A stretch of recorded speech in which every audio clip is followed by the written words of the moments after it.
Pak Ivan, Pak Nur Hadi, kita lanjutkan kembali. Saya ke Pak Nur Hadi terlebih dahulu.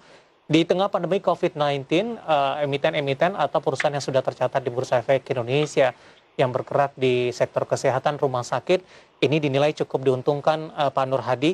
Ini dilihat juga dari pergerakan saham-saham yang ada di sektor ini mengalami penguatan yang cukup signifikan. Artinya respon dari para investor cukup bagus karena dinilai akan memberikan dampak positif kepada emiten tersebut di tengah pandemi. Nah, bagaimana dengan Bunamedik, Pak Nur Hadi, di tengah pandemi dari sisi kinerja, Pak?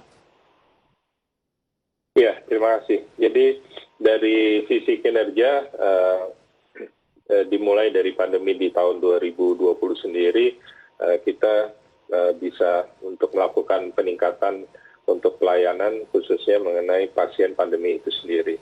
Dengan melakukan screening diagnosa yang dilakukan oleh diagnos laboratorium maupun juga pelayanan kesehatan yang ada di Rumah Sakit Umum Bunda. Kinerja yang bisa kami sampaikan untuk pertumbuhan, kami masih mencapai berkisar angka di 18-20% untuk di tahun 2020. Sedangkan untuk di 2021 sendiri, menurut catatan kami, itu pertumbuhannya secara keseluruhan untuk dari sisi revenue itu mencapai di 70% peningkatan. Kalau dibandingkan dengan secara year on year, Pak, terutama di 2020 lalu dengan 2019, Pak Nur Hadi? Dari 2019 ke 2020, pertumbuhannya berkisar di angka 20%. Jadi cukup signifikan untuk pertumbuhan yang di 2021 ya, betul. Ada kesimpulan pandemi COVID-19 ini memberikan dampak positif kepada Bunamedik, Pak? Ya, tentunya dengan fasilitas pelayanan yang kami miliki, kami bisa melakukan pelayanan yang lebih luas lagi kepada kebutuhan untuk deteksi maupun juga perawatan pasien pandemi COVID-19 ini. Baik, dari sisi kontribusi Pak Nur Hadi, ada perubahan tidak Pak? Atau mungkin ada, bisa dikatakan ada semacam rotasi begitu. Tadi Pak Ivan dan Pak Nur Hadi sudah menjelaskan dari lini diagnos ini memberikan kontribusi yang cukup besar. Apakah sebelum pandemi posisi ini sudah berlaku begitu? Atau ketika pandemi terjadi mulai dari 2020 lalu, lini-lini tertentu yang sangat erat kaitannya dengan pandemi COVID-19 justru mengambil alih dari sisi kontribusi dan persentase besarannya, Pak? Secara keseluruhan untuk semua unit usaha di bawah PT Bunamedik Tbk atau BMAS, kita mengalami peningkatan ya secara baik ya. Jadi bukan hanya terhadap efek dari pandemi COVID-19 ini, tetapi juga untuk pelayanan yang lainnya, baik itu pelayanan rumah sakit umum, rumah sakit ibu dan anak, dan juga termasuk di Morula IVF sendiri. Sehingga bisa kita katakan secara merata pertumbuhan terjadi di seluruh unit bisnis PT Bunamedik Tbk.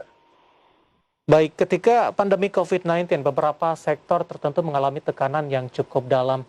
Nah, untuk Bunamedik dengan dinilai memberikan dampak positif, bagaimana proyeksi kinerja dari 2021 ini, Pak Nur Hadi?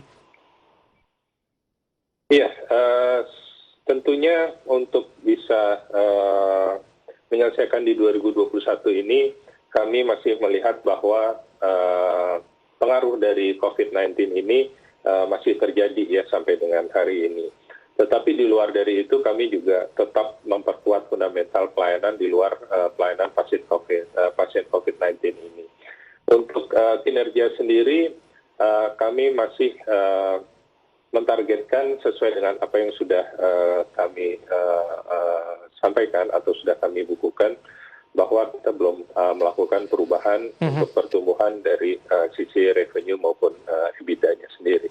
Gitu. Baik, selanjutnya saya ke Pak Ivan. Pak Ivan, bagaimana Anda melihat dari lini bisnis yang dijalankan dan prospek ke depannya nanti, Pak Ivan? Kalau saya melihat dari apa yang kita lakukan sekarang, kita sudah mempunyai nama yang baik dan kita dipercaya baik itu di skala nasional maupun internasional. Ini merupakan suatu hal yang penting untuk bisa memberikan confidence kepada kita. Nah, PR berikutnya adalah tentu bagaimana kita bisa mensustain pertumbuhan yang baik mid term maupun long term. Karena pandemi seperti kita tahu ini adalah insya Allah mudah-mudahan adalah suatu fase yang sifatnya temporer. Ya. Tapi kita ingin menekankan suatu fundamental dari performance kita yang berbasis dari non-COVID. Dan itu yang kita sudah persiapkan dari awal. Bahwa memang kalau kita lihat contoh, kita bicara dari agility dan kemampuan kita untuk bisa adaptasi. Contoh di bisnis bayi tabung kita di Q3, Q4 kita di 2020 luar biasa sekali peningkatannya. Dan kita lihat juga kemampuan untuk peningkatan dari rumah sakit kita, operasi-operasi yang minimal invasif itu juga luar biasa.